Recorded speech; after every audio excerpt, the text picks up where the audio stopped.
오늘은 고린도전서 15장 20절에서 34절까지 말씀입니다. 우리가 어제 읽었던 19절은 만일 부활이 없다면 우리만큼 불쌍한 사람이 어디 있겠느냐, 이게 19절이었죠. 그러면서 오늘 본문은 그러나로 시작합니다.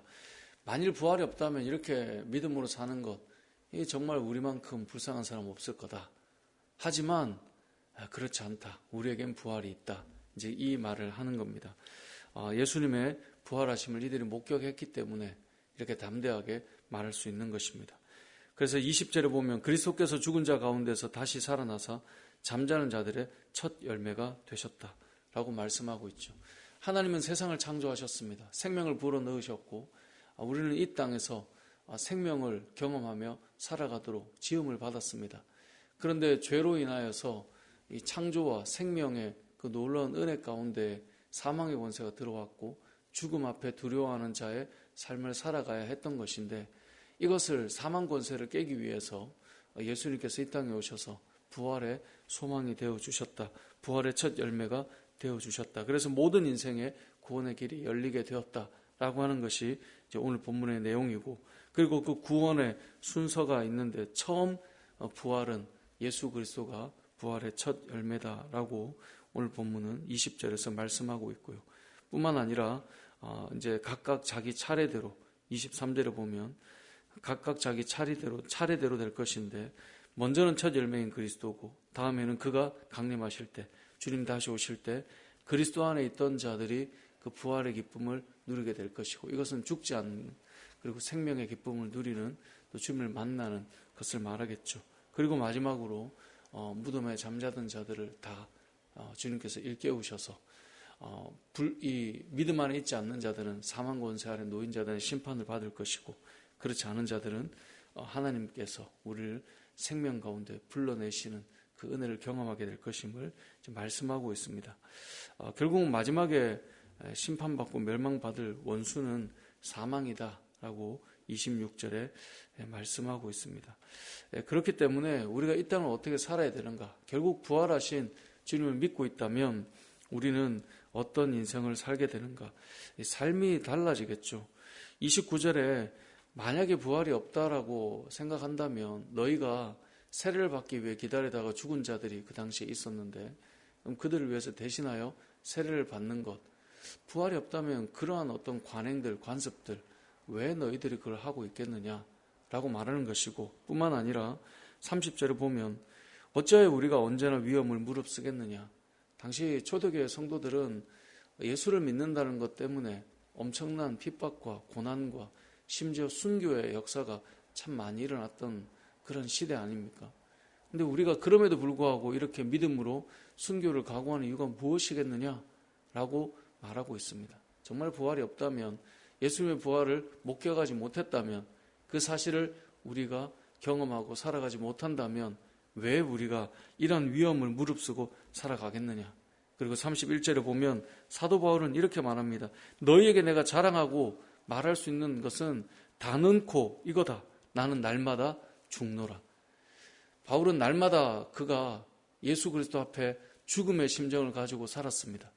이유는 한 가지입니다. 날마다 죽어도 그는 부활하신 예수 그리스도로 말미암아 자기도 부활할 것을 믿었기 때문에 그렇습니다. 어떤 경우를 보면 우리는 살려고 발버둥 치는 경우들을 보게 됩니다. 어떻게든 살려고 발버둥을 치죠.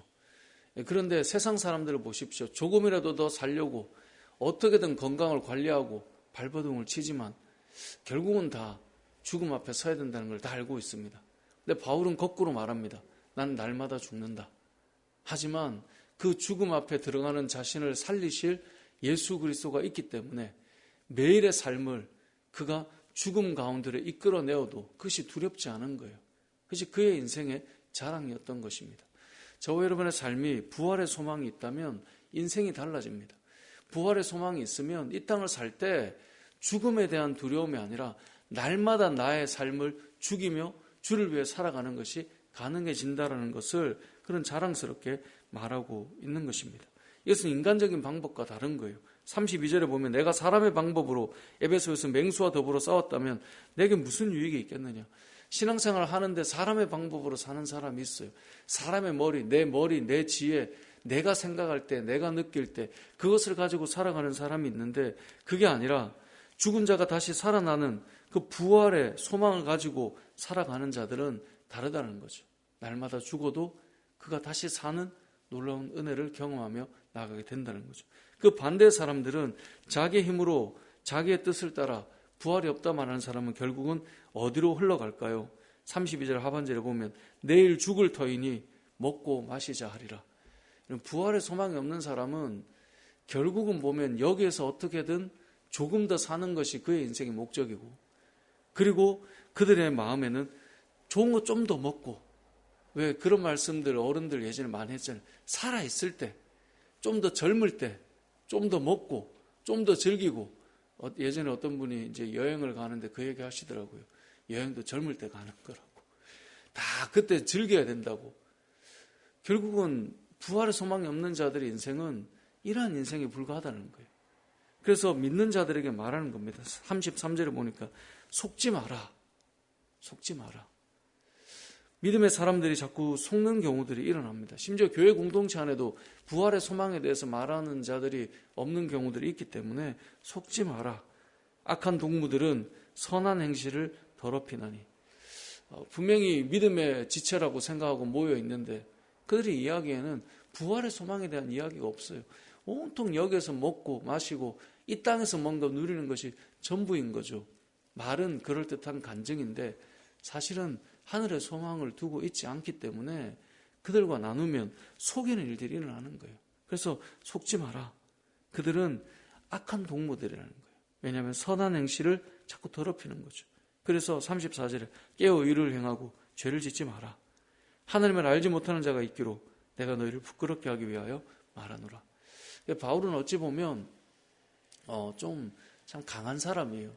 그 말투도 보면 내가 이렇게 말하는 건 너 좀 부끄러우라고 하는 거야. 부끄러우라고 하는 거야. 우리는 같이 모였을 때 누가 좀 부끄러워질까 봐 늘 조심스럽죠. 뭔가 부활의 소망이 아닌 세상 이야기로 막 하고 있는데도 그냥 들어드리고 있죠.